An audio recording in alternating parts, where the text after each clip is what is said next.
and earn above average returns. Ya, jadi strategic competitiveness ya, kompetitif strategik untuk menghasilkan nih laba di atas rata-rata, earn above average returns, tidak hanya sekedar average returns tapi adalah above average returns. Ya, jadi ketika kita mempunyai yang namanya kompetensi ya, core competence ya, maka kita bisa menghasilkan yang namanya strategic competitiveness dan akhirnya kita bisa menghasilkan laba di atas rata-rata. Itu ya. Nah, kemudian upaya kita memang harus menciptakan ini ya, value creating strategy. Ini yang membedakan. Maka kalau di industri otomotif itu kan ada Tesla View ya, ataupun Toyota Wish ya, atau Tesla View. Jadi itu sama-sama perusahaan-perusahaan manufacturing ya, industri manufacturing. Tapi Anda mau yang mana nih? Value creating strateginya itu Anda mau ikut yang mana? Mau ikut yang Toyota atau mau ikut yang Tesla? Itu sama-sama menghasilkan mobil kan itu ya. Misalnya sama-sama mobil listrik gitu ya. Nah, itu kan mau Anda yang mana nih? Ya kan itu. Creating value strateginya, value creating strateginya yang mana? Kalau Toyota itu kan dari awalnya itu kan beda ya, dia harus mengembangkan dari planningnya tuh matang kan gitu ya. Terus kemudian dia sistem bahan berjalannya kan gitu. Tapi kalau Tesla itu kan dia perubahan itu atau evaluasi itu ya anytime kan gitu. Nah, jadi itu memang beda ya. Itu dua Anda bisa melihat nanti ya, value creating strateginya itu memang beda. Maka ini ya, kalau kita sudah punya value creating ini yang tidak bisa ditiru kan gitu. Ya, kalau bisa ditiru oleh kompetitor ini nggak menarik kan gitu. Oleh sebab itu kita kembangkan ya. Kita value creating strategy ya. Nah, maka supaya mereka itu tidak dapat meniru atau cannot be duplicate ya by kompetitor. Maka kita kembangkan yang namanya SGA, Sustainability of Competitive Advantage. Ya, jadi SGA itu fungsi daripada tingkat core competence. Nah, bagaimana tingkat kompetensi kita itu ya? Kalau tingkat kompetensi kita itu tinggi ya berarti susah untuk ditiru. Kalau itu rendah ya gampang ditiru ya. Nah, nanti kita akan masuknya ke strategi lautan merah ya. Mestinya kita kembangkan blue core strategi kita, lautan biru kita. Ya. Terus kemudian SGA itu merupakan fungsi tadi adalah tingkat kompetensi kita. Semakin kita berkompetensi kita semakin tinggi, semakin valuable, semakin rare, kemudian rare, costly to imitate ya susah untuk ditiru dan tidak ada produk pengganti. Wah, itu berarti itu semakin tinggi ya SGA kita. Kemudian juga ini bahwa SGA ini adalah the difficulty competitor have in duplicating. Nah, apakah mereka tuh gampang meniru atau tidak? Semakin susah untuk ditiru, nah kita berarti punya yang namanya sustainable of competitive advantage yang powerful. Ini kemarin kita udah lihat perbedaannya, outcomes ya, bahwa internal eksternal itu untuk analisis eksternalnya, outcome-nya adalah examine opportunity and threats ya. Jadi kita mencari peluang dan ancaman ya, what they might ya. Tapi kalau internal ya, ini adalah what they can do. Ya. Maka karena can do, maka kita bisa mencari ya yang namanya sumber daya yang unik kan gitu. Kita kembangkan sumber daya kita yang unik. Ini tugas kita. Sumber daya yang unik, kemudian sumber daya itu kemudian juga sumber daya, capability, dan akhirnya sumber daya dan kapabilitas yang memenuhi beberapa kriteria dan menghasilkan yang namanya kompetensi. Itulah disebut dengan sustainable competitive advantage. Kalau Anda udah punya ini, maka Anda bisa mencapai yang namanya above average returns. Tidak hanya sekedar average returns, tapi adalah above average returns. Ini ya, kemarin kita juga konteks internal analisisnya ini.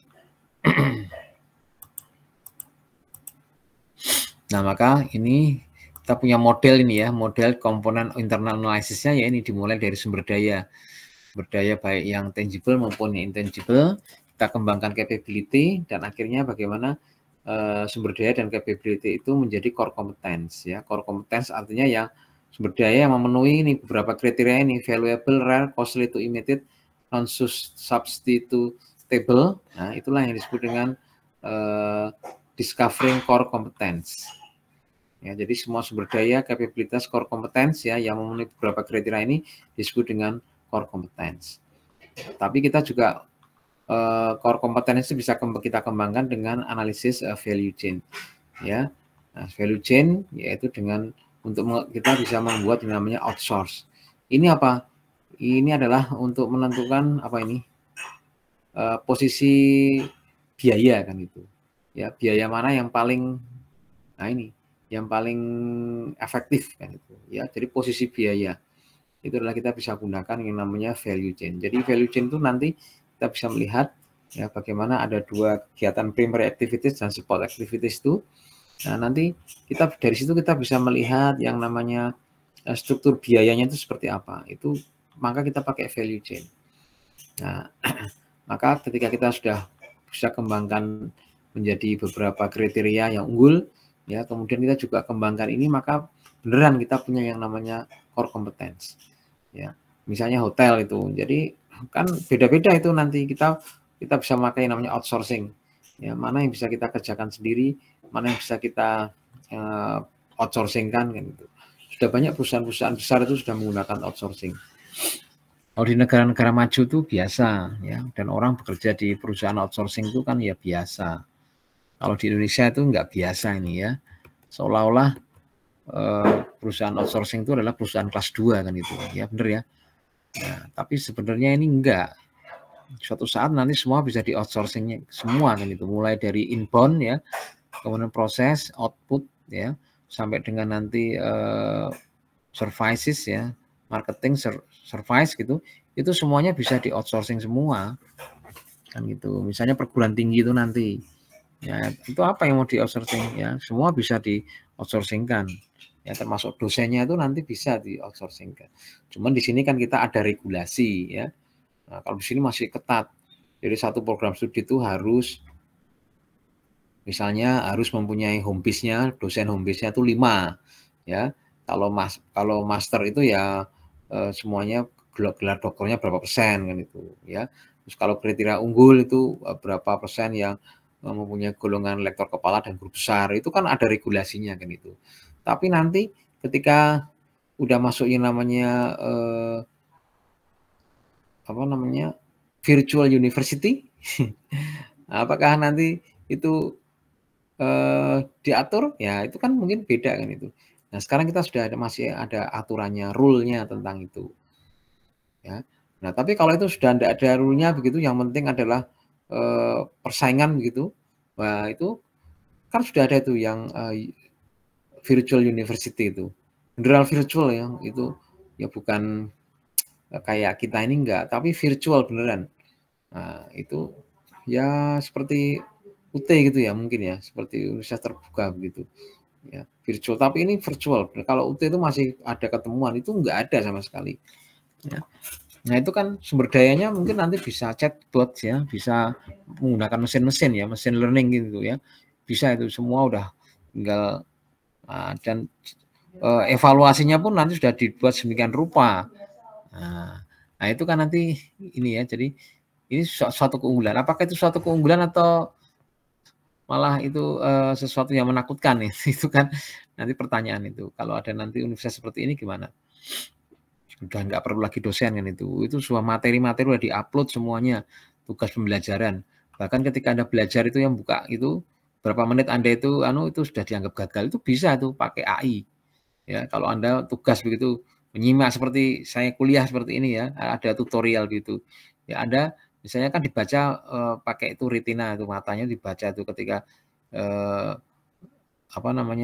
dibaca itu berapa detik itu nggak ada pergerakan atau apa itu dianggap itu dianggap fail berapa, itu bisa itu nanti. pakai algoritma seperti itu. Kalau sekarang tuh Anda nutup, misalnya nih kita kuliah online seperti ini ya, tutup sambil tidur begitu ya, kamera dimatikan itu kan bisa. Nah kalau itu mungkin bisa disetting, nggak bisa kan itu. Anda harus terhubung seperti ini, dibaca lewat apa, ini retina seperti itu, pergerakan, sensor-sensor pakai AI.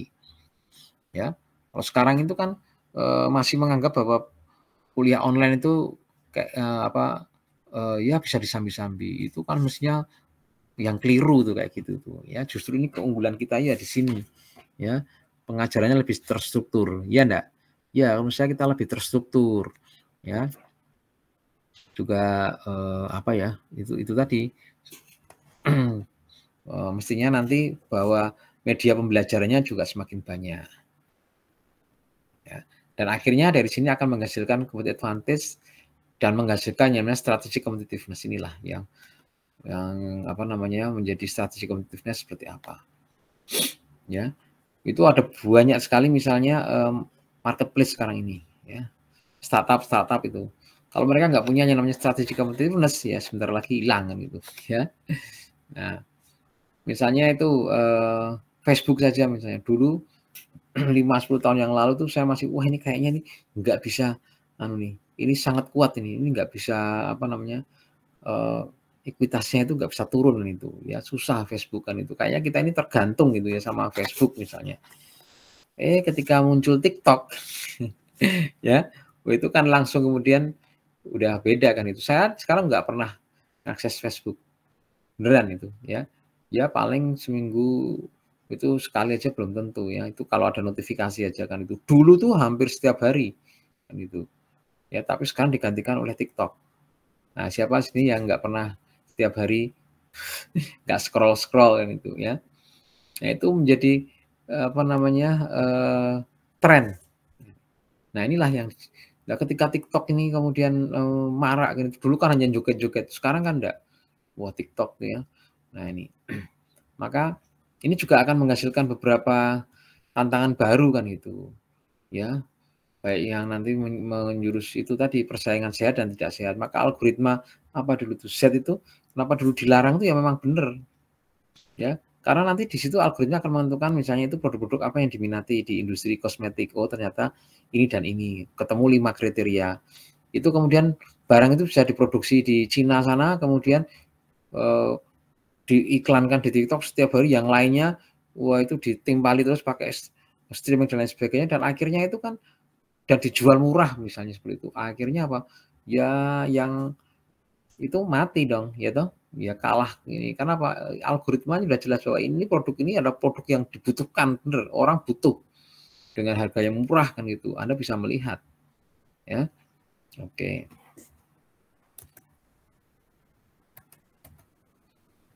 ya ini creating value ya nanti dibaca. Jadi value ini menurut saya menjadi penting ya value.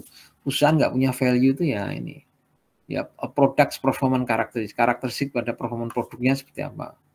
Nah ini harus karena apa ini loh atribut ini adalah bagaimana konsumen itu mau membeli ya willing to pay itu menjadi sangat penting. Ya firms create value by innovative bundling and leveraging their resource and capability ini. Jadi melalui ini ya ya apa ya inovasi kan itu inovasi dari ini meningkatkan sumber daya dan capability ini ya misalnya kapabilitas tentang itu apa kecepatan speednya itu nah itu bisa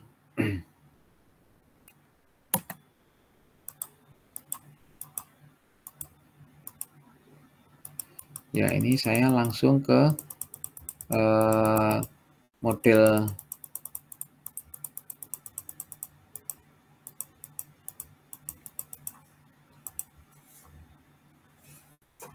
ini ya jadi ini ada contoh daripada kapabilitas perusahaan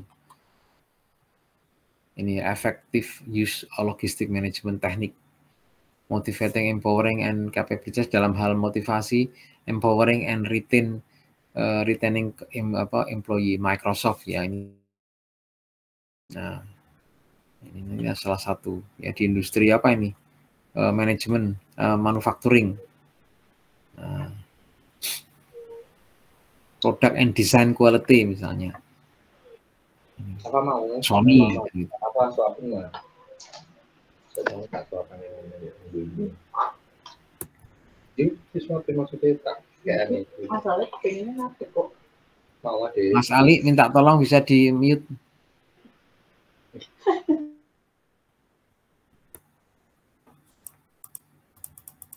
Ya ini nanti jangan lupa ya bukunya itu ini sudah dibaca ya bukunya ya. Ini udah pertemuan kelima, kalau nggak baca buku terus nanti ini S2 loh ya. Jadi S2 itu stratanya ini kita pisaunya itu kan harus tajam. Nah kalau nggak banyak baca gimana? Ya. Jadi kekuatan daripada strata 2 itu adalah ini teori kan gitu. Ini teorinya harus semakin matang nih.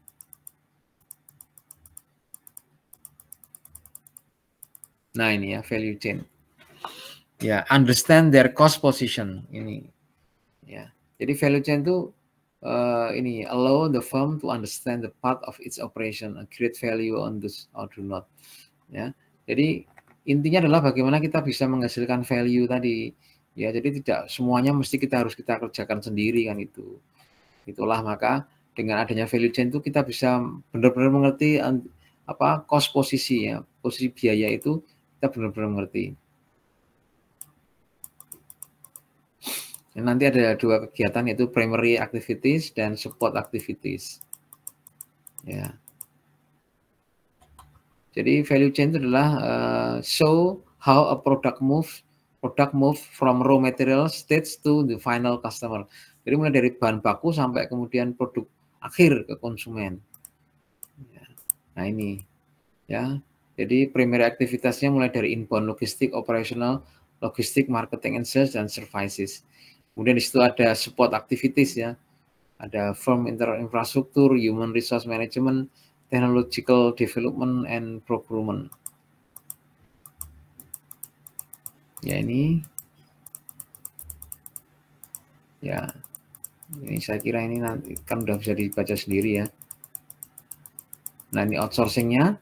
Outsourcing apa ini? Ya, ini outsourcing kenapa ini adalah sekarang ini menjadi penting ya ini ya. Kita bisa melakukan yang namanya value creating strategik yaitu dengan melakukan outsourcing. Jadi tidak semua perusahaan harus kita tidak hanya semua kegiatan gitu bisa kita penuhi sendiri.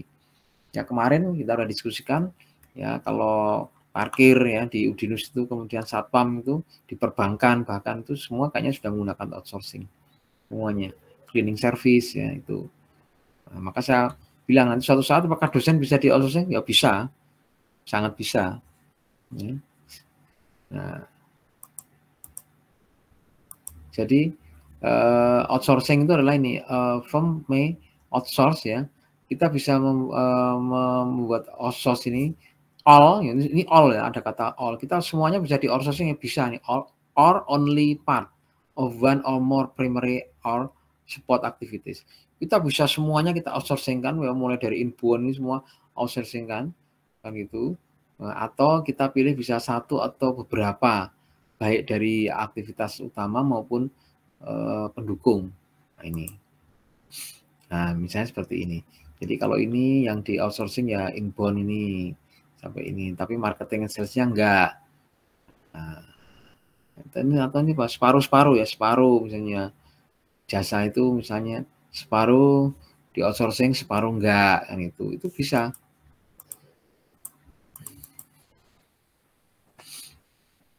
Ya. Terus contohnya lagi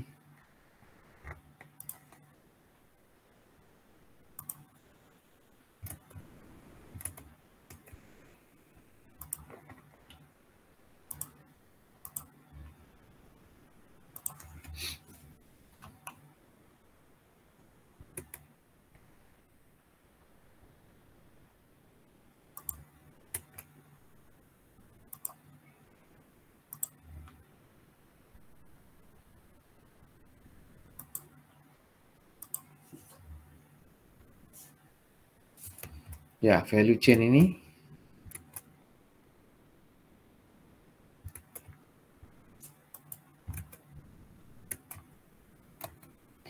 Ya, value chain adalah alat analisis yang menggambarkan semua kegiatan yang membentuk kinerja ekonomi dan kemampuan perusahaan. Tadi ya, intinya kita ingin melihat struktur biayanya kan gitu. Digunakan untuk menganalisis dan memeriksa kegiatan yang menciptakan value ya, bagi perusahaan tertentu. Nah ini jadi ini kalau ini lebih mudah ya ini ya, primary aktivitasnya itu di bawah itu ada inbound logistik, operations ya, inbound operation logistik, marketing, sales, and service. Nah kemudian di sini ada support aktivitas infrastrukturnya.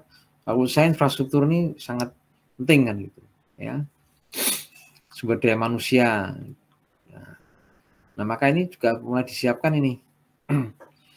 Nah, maka sekarang ini ada pekerjaan yang nanti akan hilang dan tidak kan itu harus diperhatikan dari sekarang. Kalau kita nggak punya keahlian yang memang dibutuhkan begitu ya, itu ada beberapa keahlian ya yang dibutuhkan itu.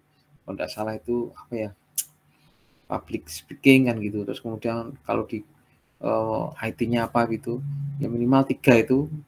Nah itu ya susah bersaing. Kalau hanya jadi apa clerical begitu ya nanti akan hilang, itu akan digantikan oleh robot-robot itu nanti dengan AI begitu ya. Di bank-bank itu nanti hanya berupa aplikasi itu nanti nggak ada lagi nanti kayak bank kayak gitu, jadi semuanya nanti berupa aplikasi ya. Nah ini nanti maka sumber daya itu nanti udah nggak perlu lagi ya, nanti ada teller dan lain sebagainya. Nanti kalau store ya store bisa di Indomaret kan gitu, bisa juga kan itu udah terhubung. Oh, Anda narik duit aja di Indomaret bisa kan itu. Memang store nggak bisa ya, itu nanti. Terus kemudian teknologi development-nya itu juga, wah ini kalau kita bicara dengan teknologi kita udah ya udah macam-macam ya, kita kembangkan Internet of Things ya, kemudian cloud computing, ya, robotics ya, drone dan lain sebagainya itu kan udah teknologinya. Ya, sampai dengan penyimpanan itu juga bisa kita lakukan. Maka ini contoh pizza restoran. Ya, jadi kalau primary aktivitasnya itu kan ya ini apa ini? Tadi ini inbound ya, inboundnya ya apa ini? Ya raw material ini apa keju ya, hotdog ya dan sebagainya itu yang untuk menghasilkan apa pizza itu ya, mungkin keju, kentang ya, sosis kan dan lain sebagainya. Nah kemudian untuk apa namanya operasionalnya ya yaitu memasak pizza ya, make salad dan lain sebagainya. Terus ini outbound-nya marketing and services. Punya ada ini develop advertising, copy ya. Nah, kemudian ini ya food to restaurant. Ya, pelayanannya kan ini serve food to restaurant customer. Kalau pizza itu agak lama itu ya. Jadi memang kita ngobrol-ngobrol dulu kan itu. Nggak seperti fast food. Nah, kalau ini adalah automotive industry ya. Nah, ini mulai dari transport komponen ya. Wah, ini kan saya kalau lihat di store itu satu mobil itu membuatnya kan mesin sendiri, kemudian bodi sendiri, itu kan kemudian setelah selesai kemudian dirangkai ya dalam sistem berjalan itu. Wah, luar biasa itu. Nah, itu nanti tinggal Anda mau cara yang mana ini nanti ya. Tesla, Wish atau Toyota kan itu. Nah, ini kira-kira ya. Oke, mari kita diskusi ya. Kita mendengarkan tadi udah kita buat bahwa mengembangkan value chain juga penting ya untuk melihat struktur biaya. Jadi kita bisa menggunakan strategi outsourcing ya dari value chain itu. Apakah semua pekerjaan bisa nanti kita kerjakan sendiri atau kita outsourcingkan ya. Tadi di beberapa perusahaan-perusahaan itu kan ya sudah menggunakan outsourcing ya, seperti misalnya satpam ya, kemudian cleaning service ya, kemudian bahkan mobil-mobil perusahaan itu outsourcing itu. Ya, sudah banyak itu perusahaan-perusahaan yang outsourcing ya mobil itu ya, dan perusahaan-perusahaan besar ya seperti Astra, rental itu ya dia menyewakan untuk perusahaan-perusahaan. Oke, silakan ya. Ya, tapi jangan lupa ya. Jadi kalau S1 itu bacanya 5 buku, ya S2 itu ya 15 buku kan itu ya. Bukan malah nggak baca ya. Nah, ini di awang-awang tuh nanti cuman mengandalkan apa, wah ini kayaknya begini jawabannya, enggak kan gitu ya. Ya, silakan. Boleh Pak, saya duluan Pak. Ya. Oke Pak, saya sharing ya Pak. Oke, monggo Mas Rinaldi ya.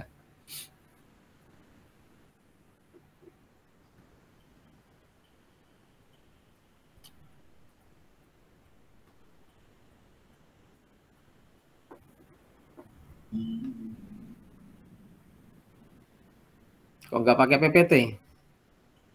Oke, dalam bentuk Word sih Pak. Nah, ya coba ya. Oke Pak.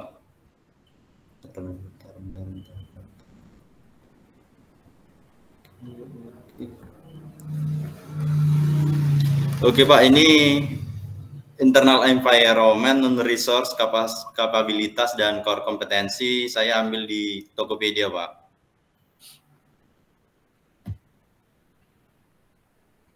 Yang khusus yang apa, analisis value chain saja ya. Kan kita kan ini kita khusus ya, ini yang value chain. Yang value chain ya Pak, bukan ya, yang kan? resource capability sama core kompetensinya ya Pak? Enggak kan itu ya, itu yang udah kemarin kalau itu ya. Yang kemarin kan masih itu kan internal Pak, eksternal Pak. Ya, ini kita kan internal ya ini. Iya, ini yang internal Pak. Ya, tapi kita menggunakan ini apa alatnya, kalau eksternal itu kan kita pakai 5 forces, ini kita pakai value chain kan itu. Jadi begini loh, menciptakan apa value creating strategy salah satunya dengan menggunakan value chain kan itu ya. Value chain itu kenapa, dari situ kita bisa melihat yang namanya struktur biaya kan itu. Itu kalau kita bisa struktur biayanya itu kita bisa apa ya, efektif tuh, kita bisa unggul di situ. Walaupun kita kecil gitu, tapi kalau kita itu struktur biayanya itu bagus ya, itu kita bisa unggul. Yang value chain aja kalau ini. Kalau ya. value chain belum ada Pak. Oh iya, tadi kan udah saya woro-woroin ya. Sudah diworo-woro kan itu. Ya, cuman ya coba teman-teman yang sudah.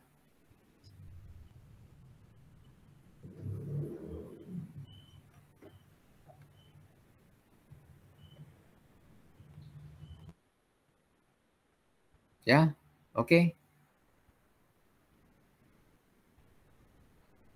Lu ya.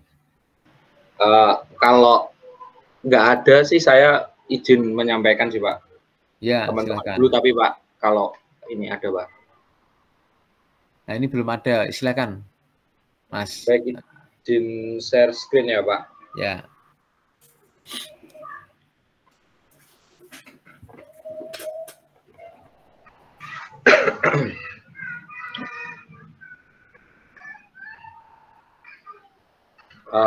Baik Pak, ini saya akan menyampaikan analisis value chain kebetulan ini di tempat kerja saya Pak, di PT Wijaya Karya Persero Tbk. Jadi di sini ini nanti saya akan menjelaskan tentang poin-poin dan saya akan memberikan contoh langsung di lapangan ya Pak. Untuk yang pertama, apa itu value chain? Itu bisa di-preview enggak Mas? Bisa sih Pak. Ampun, sakit Pak. Sudah ya. Saya preview nih Pak. Sudah bisa belum, Pak? Belum itu. Jadi begini, keluar dulu, kemudian di preview, kemudian share-nya yang preview-an itu, yang di preview. Oh, siap Pak. Ya, saya stop screen dulu Pak ya. Ya.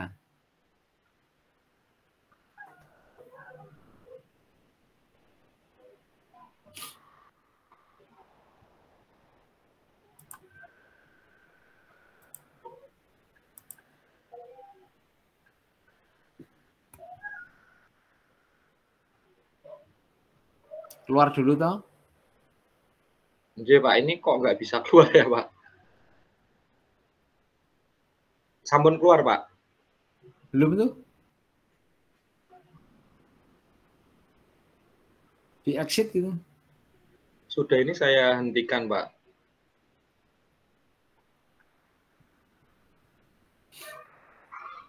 Sudah berhenti Pak? Belum, masih muncul.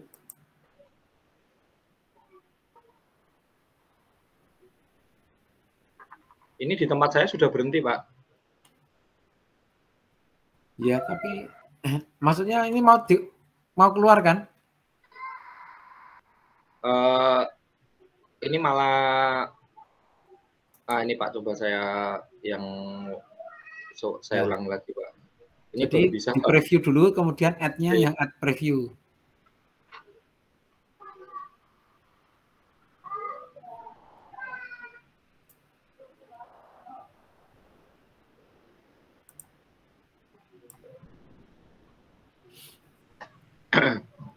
Maaf Pak, nge-lag ini Pak. Saya share screen-nya malah belum muncul juga.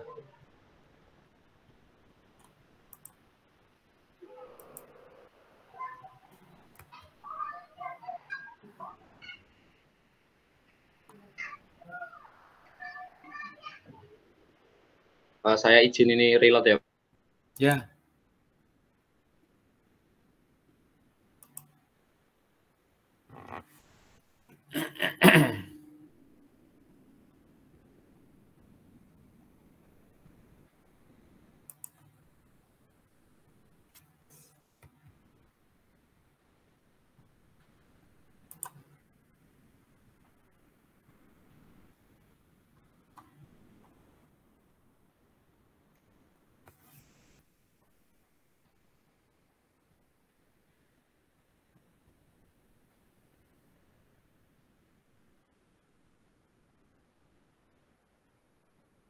Sudah belum?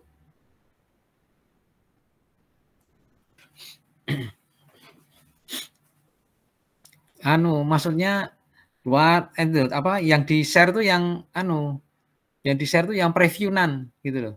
Yang sudah di preview. Ini kan belum.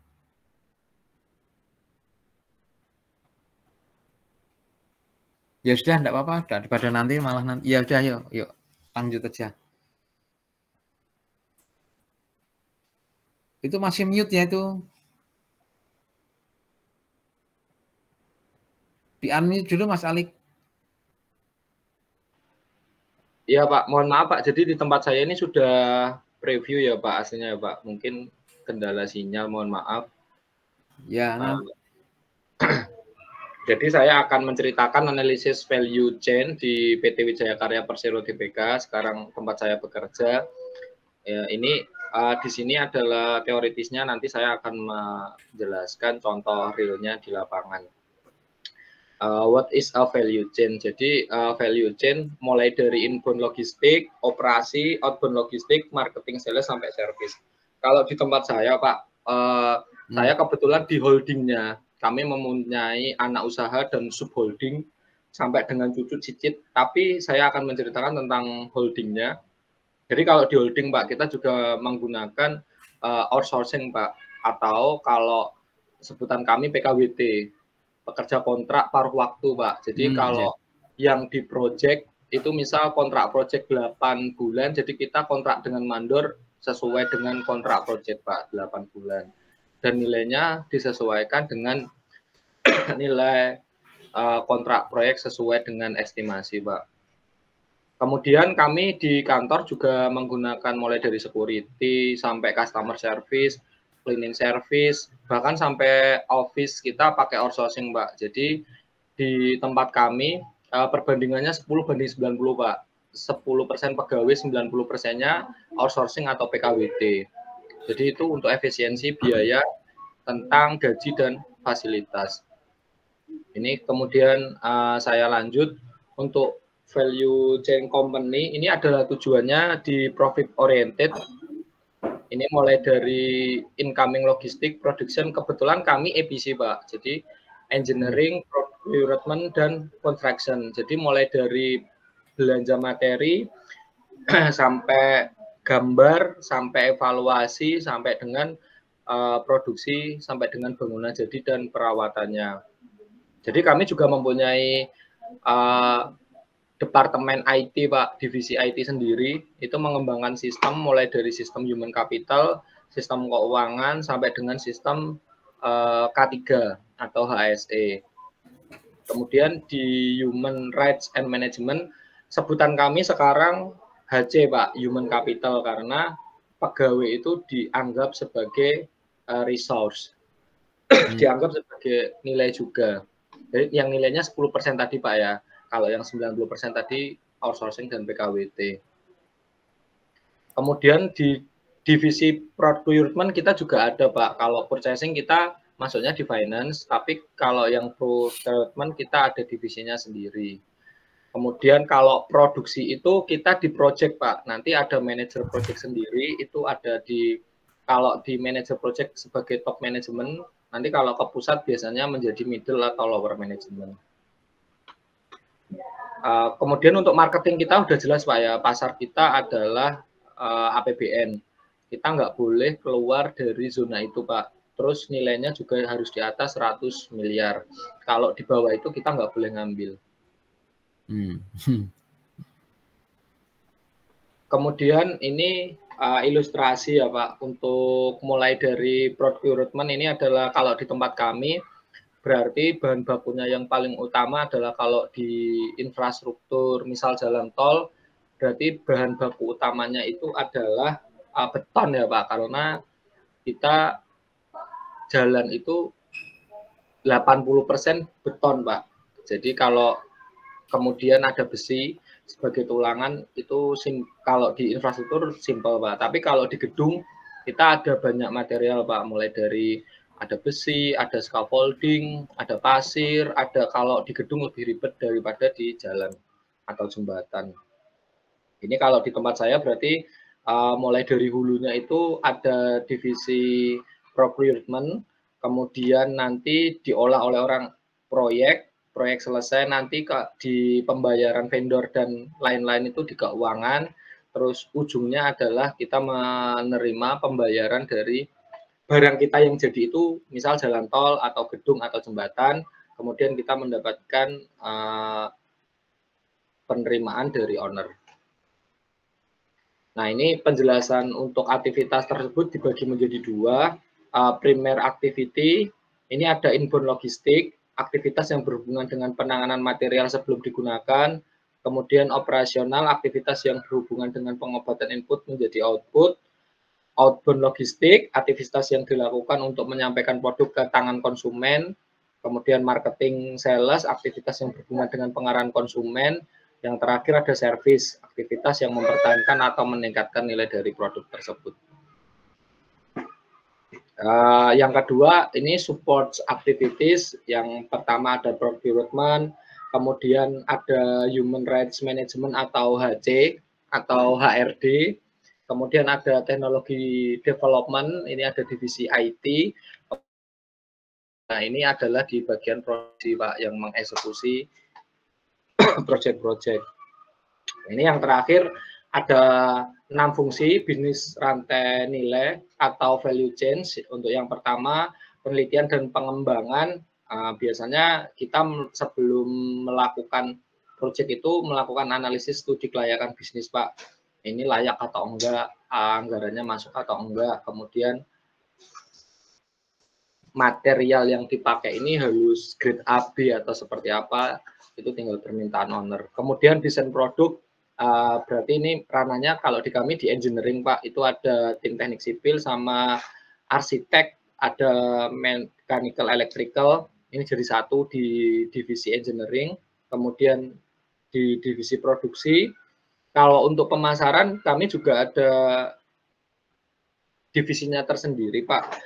Jadi divisinya itu sudah jelas, Pak, ya, kami akan menyerap anggaran-anggaran yang disediakan oleh kementerian-kementerian, APBN-nya berapa, nah itulah pemasaran kita di situ nanti yang akan kita ambil. Kemudian untuk distribusinya, jadi kita ada divisi dari Aceh sampai dengan Papua, ditambah lagi dengan luar negeri sebagian. Kemudian kepada layanan pelanggan, berarti kita harus memberikan hasil yang terbaik, dan kami juga ada nilai pelayanan dari pelanggan, Pak. Itu ada 5 bintang, 1 sampai 5. Kalau owner-nya puas biasanya ngasih 5. Kalau tidak puas biasanya kami akan melakukan perbaikan, Pak. Di istilahnya di kami itu ada namanya retensi, Pak. Jadi nilai termin yang ditahan untuk menyempurnakan pekerjaan itu, atau setelah pekerjaan selesai 100% dengan bagus, baru retensi itu diberikan. Ini cukup sekian, Pak, dari saya. Apabila ada kekurangan, saya mohon maaf, Pak. Saya kembalikan ke Pak Yohan. Terima kasih.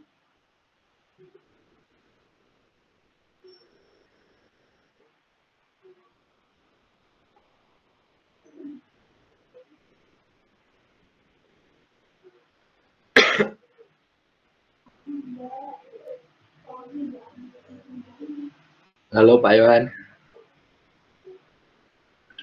Ya. Sampun Pak. Ya. Ya oke. Ya jadi memang itu adalah salah satu ya. Ini kalau ini kebetulan apa namanya kenyataan ya di lapangan itu.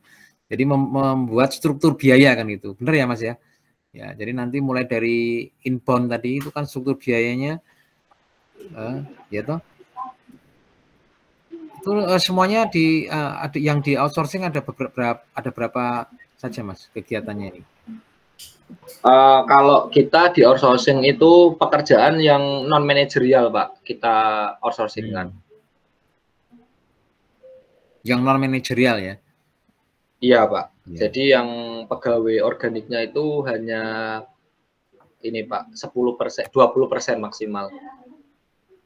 Ya itu bahkan di ITB itu ya, rektornya tuh bisa outsourcing kan gitu ya.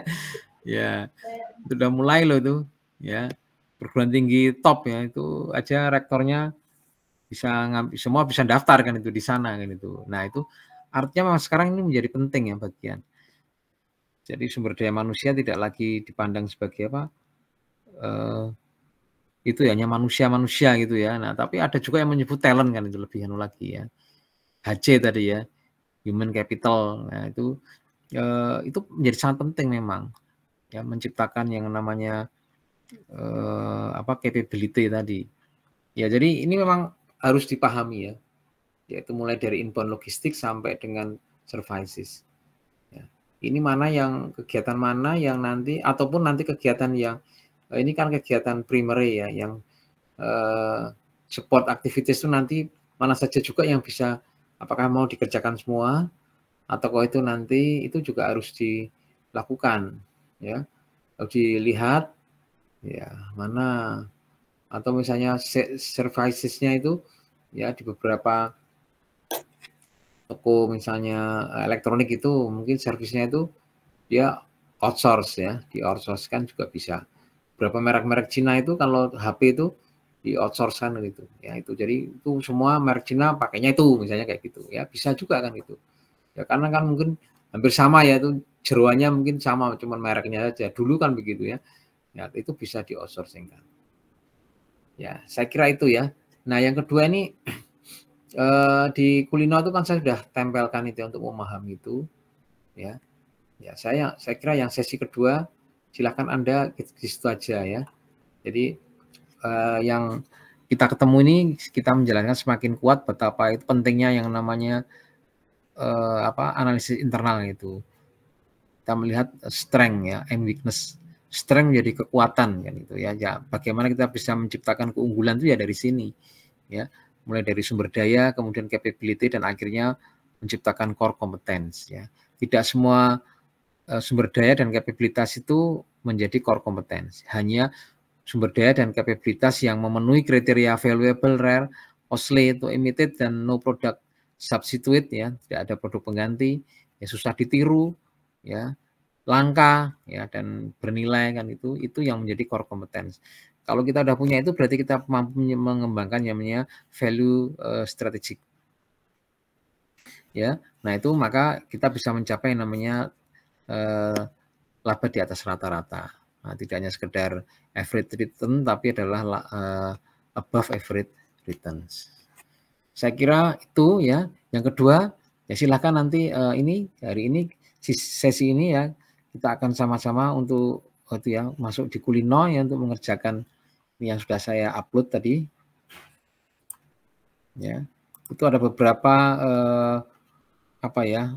pertanyaan kunci ya begitu tentang memahami analisis internal. Ya, misalnya nih. Ya, misalnya yang nomor 6 itu what is outsourcing ya. Kenapa itu harus di outsource kan gitu. Itu nanti silakan dengan pertanyaan-pertanyaan yang bebas itu silakan kemudian juga dipahami, itu penting kan gitu, untuk memahami. Jadi S2 itu justru memahami secara teori ya, tidak hanya sekedar melihat fenomena, tapi kita bisa membahasnya menjadi suatu kajian yang menarik. Gitu. Saya kira gitu ya teman-teman. Silakan itu ya, sudah saya siapkan itu nanti bisa langsung di-upload aja di Kulino. Ya, saya kira gitu. Ada yang mau ditanyakan?